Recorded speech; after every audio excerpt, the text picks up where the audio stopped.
There we go. All right, let's get started. Turn that off. There we go. Okay, and we're going to talk about BitHarvest today. And I want to talk about, well, what I really want to talk about is how to get out of the rat race. This is really important stuff because you need to have your passive income greater than your expenses. That's the definition of getting out of the rat race. Okay. Sigmar is one of my guys. Yeah. And just I've got it, you don't worry about it. You're right. I'm ignoring that. I'll let you deal with it. Now let me share the screen and then we'll start talking about what we're doing here. All right. So BitHarvest is the company we're going to talk about, and Bit Boosters are what we're going to talk about. And I'm going to give you some background information so that you understand what it is I'm talking about. That way we can, all be on the same ground and talk going forward at the same time. The purpose of this whole entire exercise, intellectual exercise, is so that we can grow our wealth, so that we have control over our wealth, and we are getting ourselves out of the rat race. And so we all know our own budget. We all know how much our expenses are. But to get out of the rat race, you need to have your passive income greater than your expenses. And so just, so we're all on the same page. I'll explain some stuff about this very quickly. So employee, we're all employees. We know what that is. But the problem with an employee is it's a mindset thing. Okay. And you have to change your mindset to become financially free. And part of that is the mindset of paying high taxes, and you don't get paid very much, and you only trade time for money. Okay. And so there's better things that you can do so that you can make money. Part of that is having assets that work for you. So the differences between employee, self-employed. Self-employed are people like contractors, painters, plumbers, okay, laborers, that kind of where they can create a business, and the mindset is might as well do a business and I can do it better myself. Also, people that fit into this category are people like lawyers, doctors, well-educated people. Okay, there's nothing wrong with this. It's simply the next stage in the process.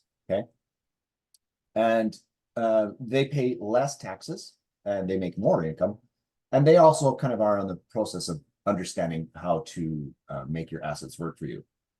And then the next stage is business, big business. It's a business system. So business systems would include things like franchises. Okay, so like McDonald's and Wendy's and Tim Hortons. Okay, franchises. And we all understand how franchises work. Basically, it's a system, a model system that you could just plug in and you go.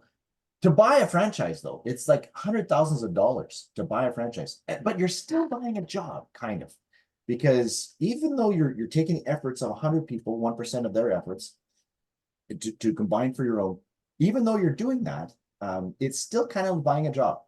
And so what you need to do is being an investor, and I'll explain what this investor is, okay? Because here in as an employee, middle-class people, they buy a lot of doodads. So doodads are things like houses, cars, motorbikes, snowmobiles, lots of books. These are all okay things to buy, yachts, boats. But what happens is and especially lots of bad debt, okay? And so your expenses are really, really high.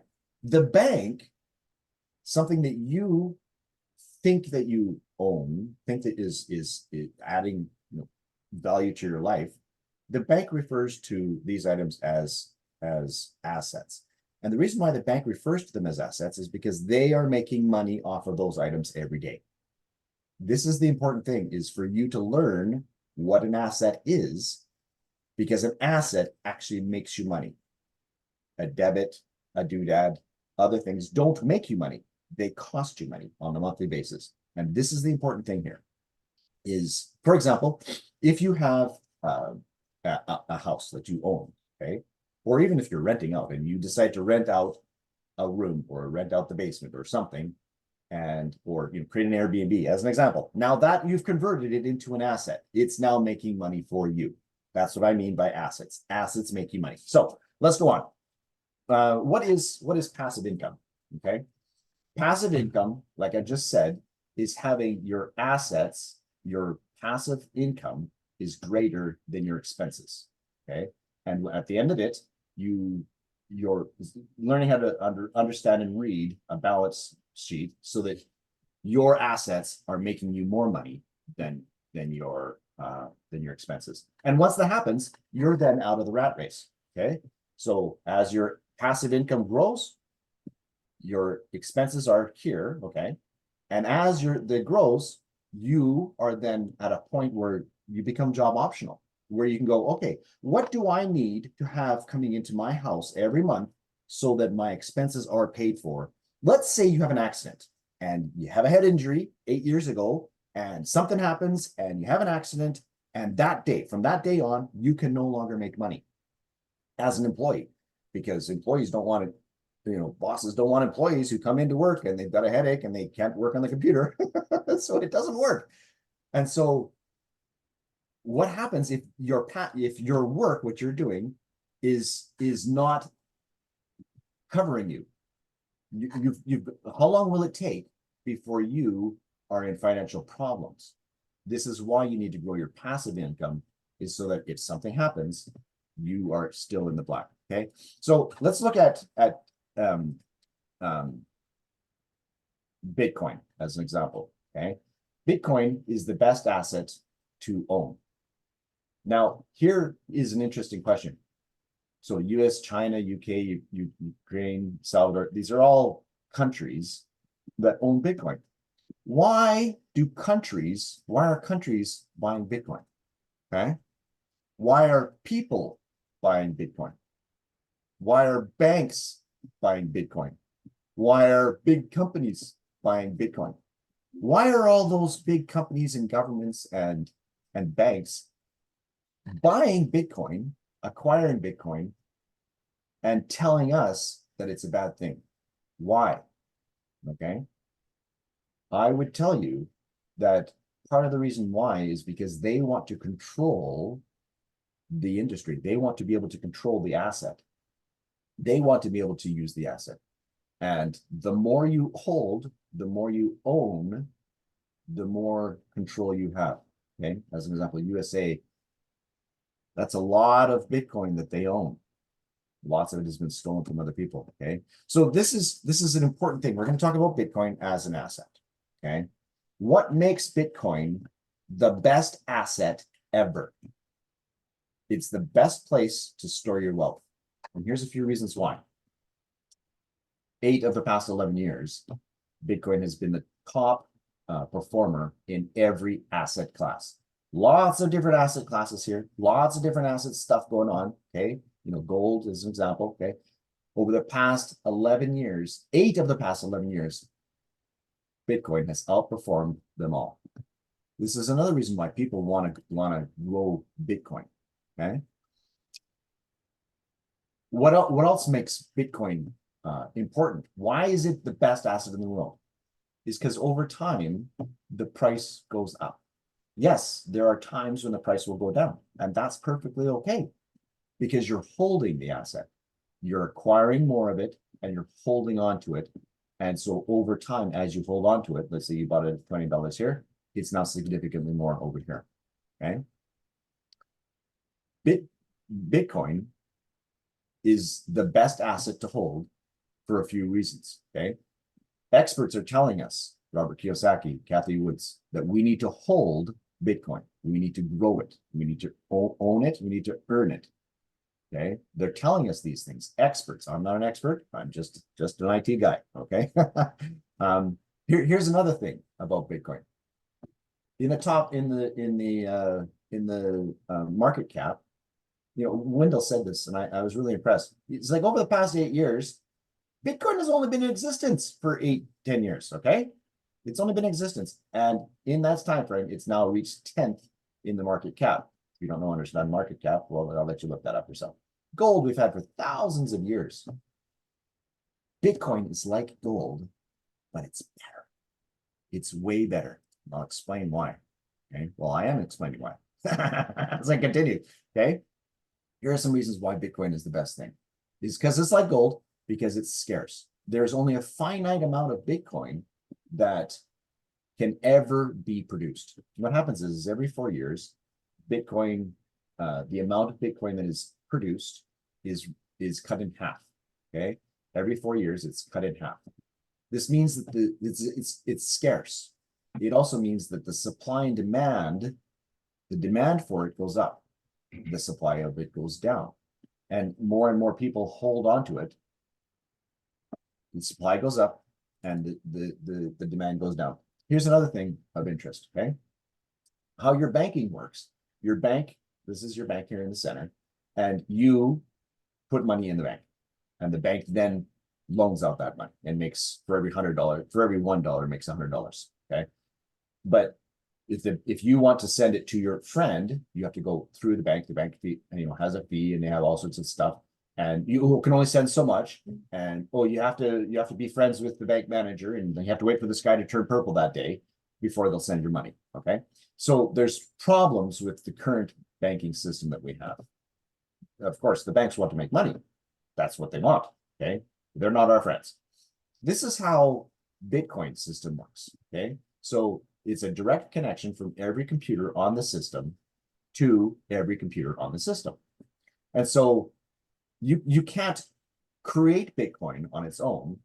You can't copy it, because every computer on the network has to agree with you that that's what you've done. And so if you send it from here to there, all of the other computers have to agree that you sent it from there to there. Okay, and that's how it works. Is one person sends it from here to there, all of the computers on the network agree that the money was sent from there to there. So it's decentralized. And this makes it very, very powerful, is because no government controls it, no company controls it, nobody controls it. It's pure electronic software, and you can't copy it, can't duplicate it, and you can't destroy it. And this is really well. What happens if there's some sort of all the computers on the network go down? If all the computers go down, well, we are in the dark ages, because we also have no banking, we also have no power, we also have no electricity, we also have the whole list is there. If the network goes down for Bitcoin, well, we are in the dark ages, so there's nothing we can do. So it doesn't matter that question. However, you can send Bitcoin everywhere in the world. Anywhere, anytime, any moment, any amount, any value. This is what makes Bitcoin the best asset to hold ever. Okay, it stores its value. Okay, and as a store of value, that store is going up. Okay, so let's compare that to real estate. Okay, so the real estate market in New York is a very interesting market. From their point of view, there's no other real estate market in the world. That's their point of view. And because there's no other real estate market in the world, New York is the best place to hold real estate. And what happens is they buy the real estate, but they don't swap it. They don't, it's very, very difficult to buy, because they hold on to it and they give it to their grandkids, give it to their great grandkids, because it stores its value. Bitcoin is like that, is it stores its value over time. And so we need to be owning Bitcoin. It's very important. We need to buy it a little bit every day. But here is the best way to own Bitcoin, is through mining it. Okay, so I'm going to show you how we have a miner in your backyard, chook, chook, chook, every day, making Bitcoin for you. This is how Bitcoin is mined. Okay, so a mining machine is just a machine. It's just a machine. All it does is it does a mathematical computation. Okay, so what happens is on the network, when Bitcoin is moving from place A to place B, this is a graphical representation of movement on the network. Okay, so every single one of these blocks falling down is a bit of Bitcoin moving from place A to place B. There's no requirements as to the size amount, nothing like that. You can send as much or as little as you want. Doesn't matter. All of these little blocks moving on the network are movement on the network. And the way that movement is detected, these machines, for every time movement is detected, they have to start processing a mathematical problem. And upon processing the mathematical problem, they then post that Bitcoin was moved from place A to place B. Okay, so it's moved from place A to B, place B. You know, the amount doesn't matter. So that was like, you know, just a little bit. Bigger blocks, a lot more. Okay, 93,000 K. One little block, $555 as an example. Okay, and so these, every time there's movement, the machine detects the movement and has to come to a mathematical conclusion. After arriving at the conclusion, it then posts on the network saying this has been moved. Every other posting is all on the network. All of the other posts appear as confirmations. Okay, and so all of these computers, they're working hard, real hard to resolve the issue, and that every single transaction has gas fee that applies to it. Okay, so there's a little fee. So for example, look at this one here. There's a fee of $11,000 and they sent 321K. Wow. But there's a little fee that goes along with it. Okay, and so each one of these transactions has a little fee. This little fee here, truly little fee. They sent $101 and the fee was 5,000 sats. So it was like $4. Okay, so that's every single transaction has a fee with it. What happens with that fee? It's then put into the VPN pool. Okay, sorry, the mining pool is put into the mining pool, and the computer that made the transaction, that showed that it worked, they are the ones that receive that fee. Okay, the next thing that's important is as these blocks are revealed. Okay, so this block here, every 10 minutes, this block will then become revealed. And that revealing of the block makes Bitcoin as well. And that, the whole entire amount, with the fee and the amount of Bitcoin that was created, is put into the mining pool. And those miners, this one here, he's got the right to pull that Bitcoin back out of the mining pool because he put it there. Okay, this guy here, he has the right to pull that Bitcoin back out because he put it there. So how do we get involved with this? There's a couple of things that are important. Okay, mining is a very cost ineffectual way to work. 8 years ago, mining was simpler, easier to do. Today, it's a lot harder. It's a lot harder for a few reasons. One, the computers that are working, some of them are not as efficient as they can be. Also, the electricity cost is high. Also, you have to upkeep your machine. Also, because the amount of Bitcoin that's produced is going down, it becomes harder to mine. Okay, this is where we come in. This is a bit booster. Okay, and the bit booster connects to the mining pool via VPN. Okay, and it increases the efficiency of the entire mining process.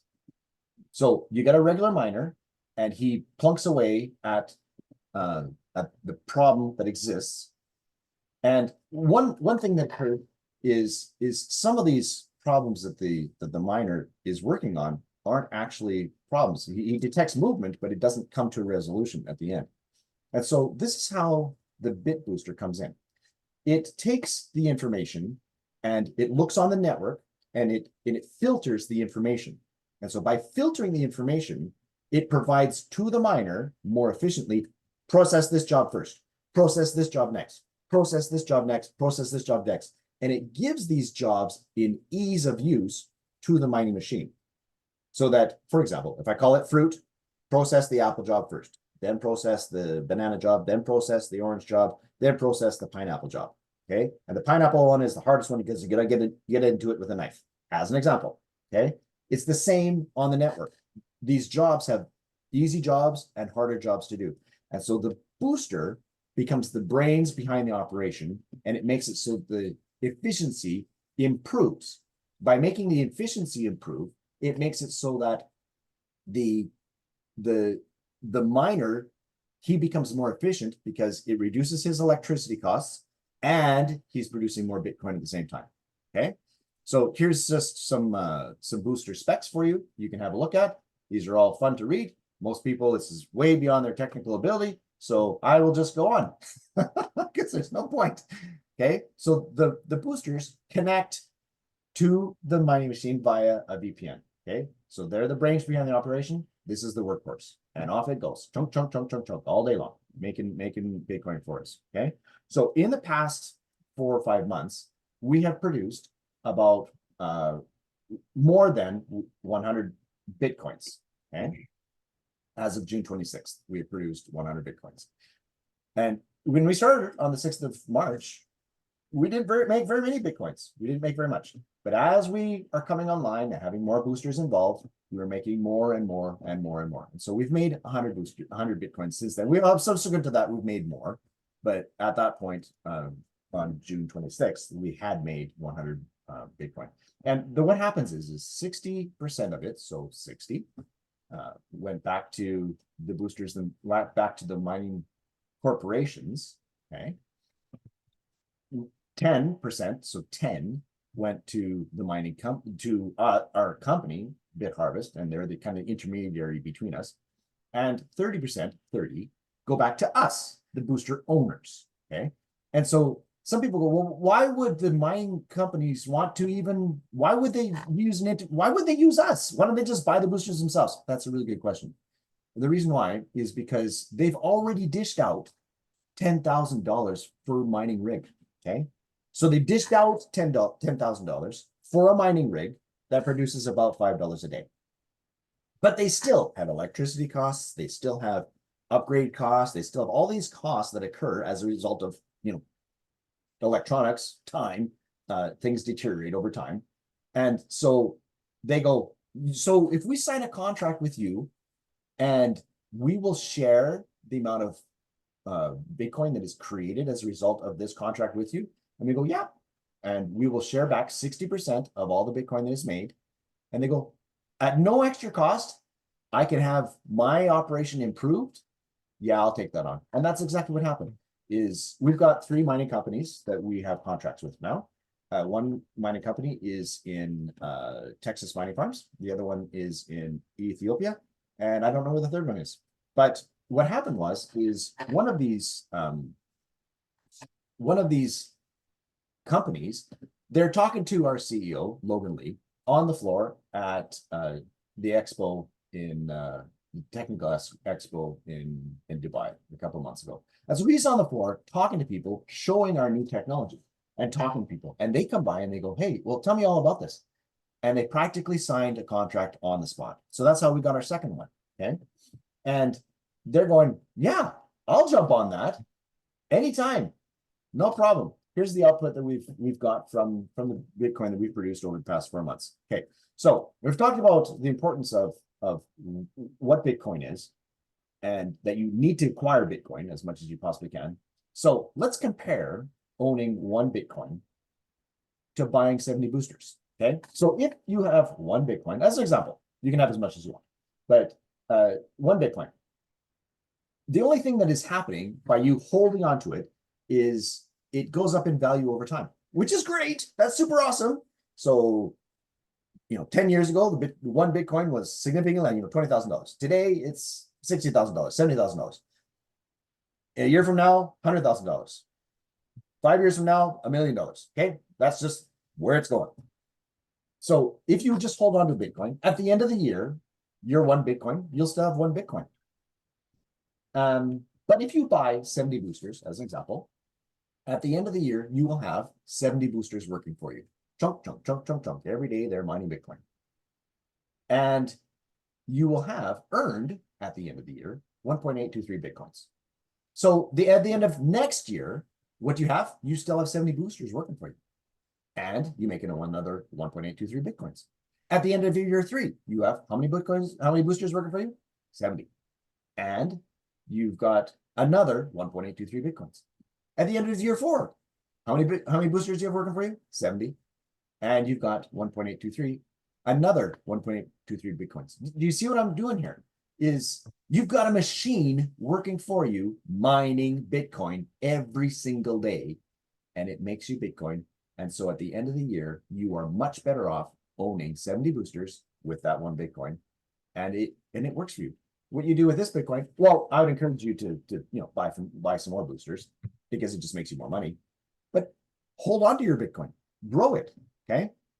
So let's compare owning Bitcoin mining business boosters compared to a regular business. Okay. So in a regular business, you have startup costs, $50,000. We'll just use that as an example. I got this from Window. The monthly cost, $1,000. Sure, yeah, you've got to pay electricity, you got to pay your employees, you got to pay also, and you have to deal with their crap and their drama. Your monthly income, about $1,000, okay? And your yearly estimated about $12,000. So you could take that same $50,000 and buy 50 boosters with it. Your daily income, about $200.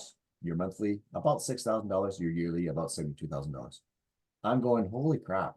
You know, I've been in business for myself. This is such a hassle. For the same amount of money, I can then be in business for myself, take my invoices that I get and give them to my tax consultant, get a write-off, and make 50,000, you know, make $72,000 at the end of the year as well. Yeah, I'll do that. So let's say we compare this to real estate. Now, real estate is a really great market to be in. There's lots of things going on, and you can make some really good money.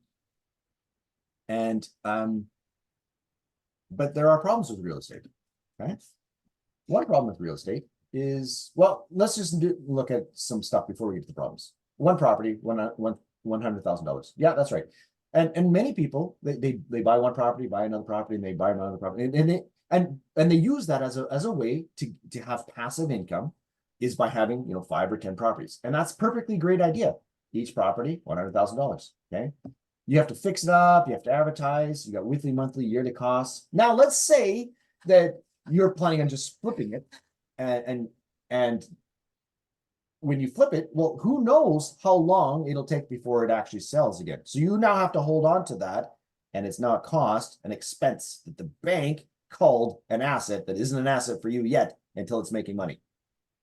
Or you get tenants in there, and then you have to manage tenants, and you have to wake up at 3 o'clock in the morning and deal with their toilet. Like, holy crap, are you kidding me?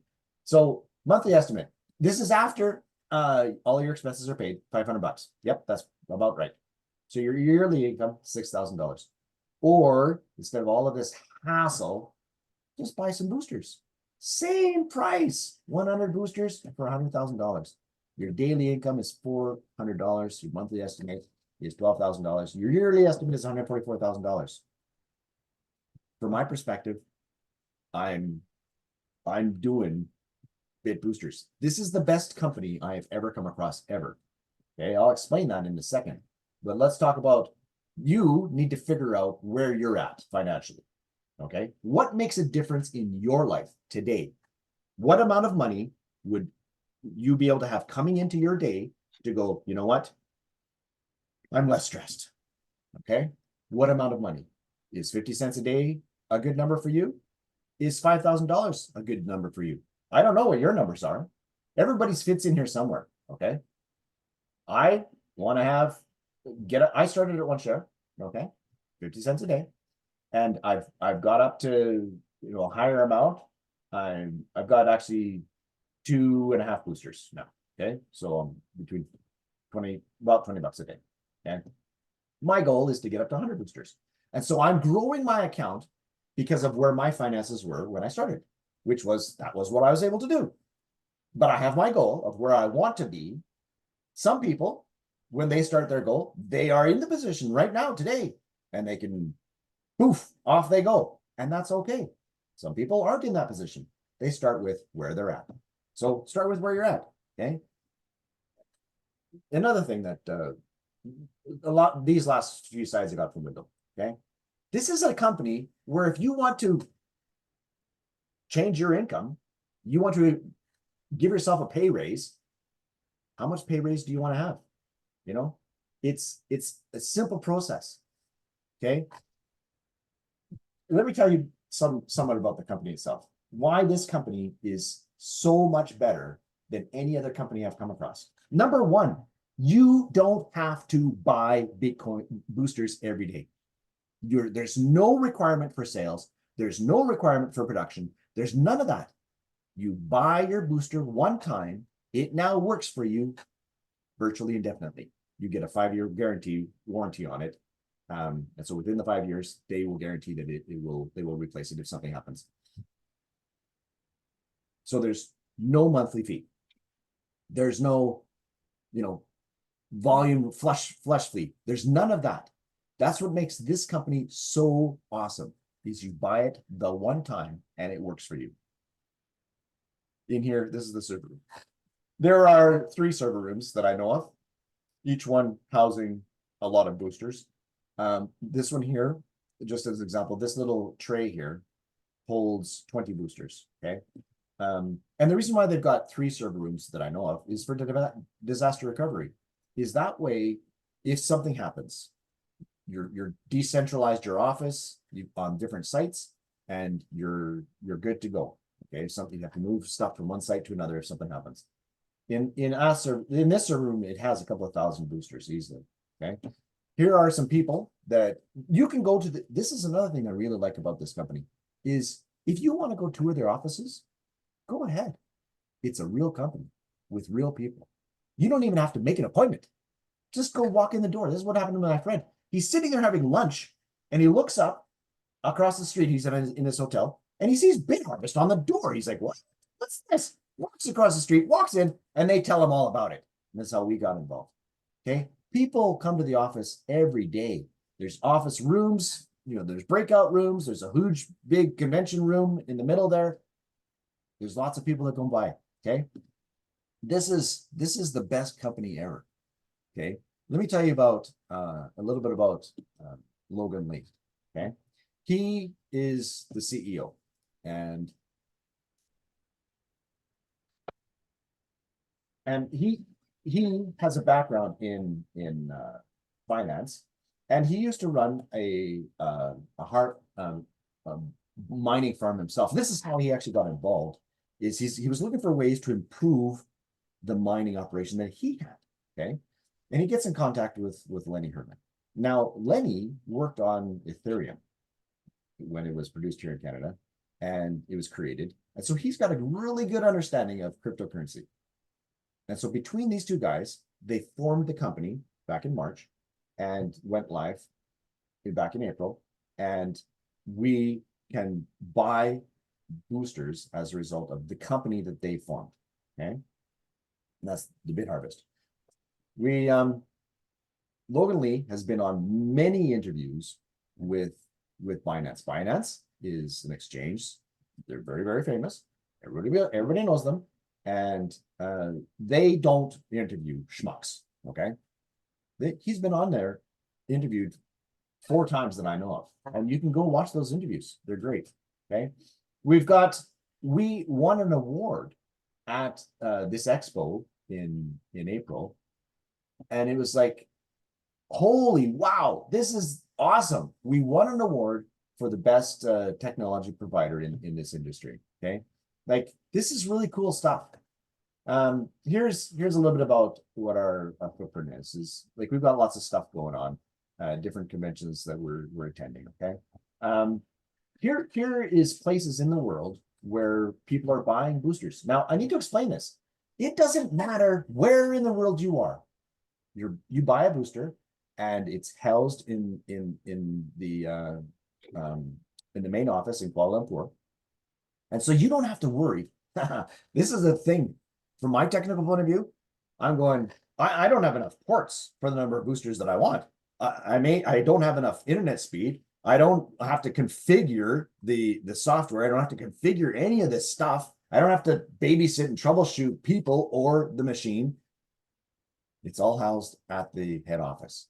Okay. So anybody in the world, anywhere, can buy a booster because it's not shipped out. It's simply housed in the main office. And so people buy stuff on the internet all the time. And this is what makes it great. What else? Oh, this is a really important license. this is the MSB license, and because of this, we're in discussion with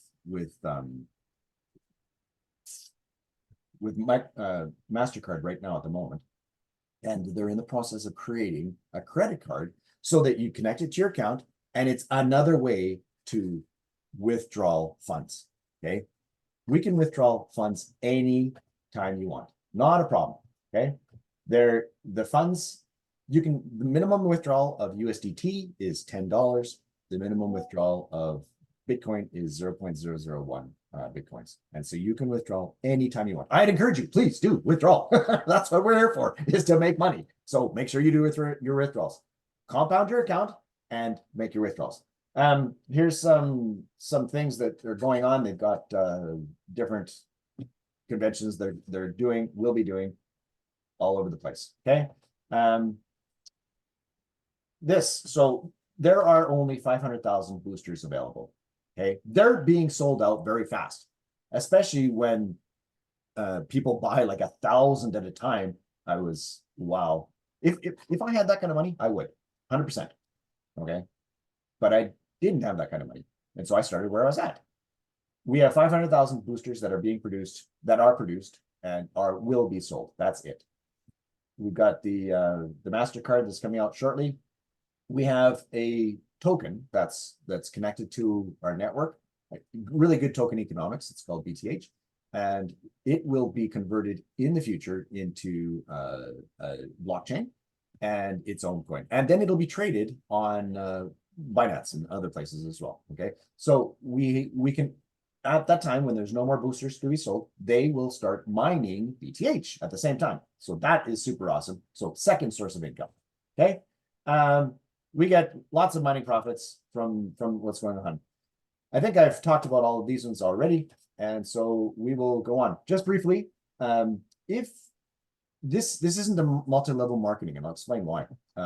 This is a referral business, and so if you have a friend and they want to buy a booster, you get a referral for them buying a booster that one time.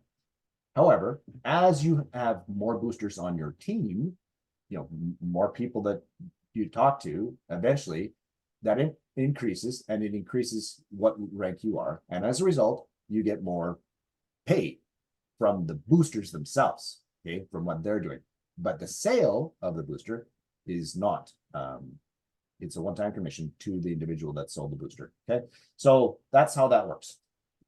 But there's no requirements whatsoever to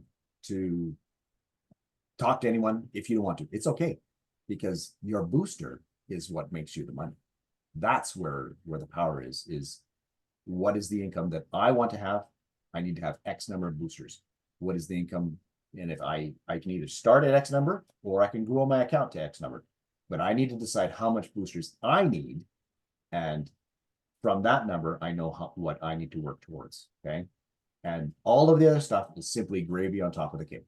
And it's great. All right, so I'm going to shut off the Zoom at this point in time. Not the Zoom. I'm going to shut off the I'm going to shut off the recording, and then we can have some questions. And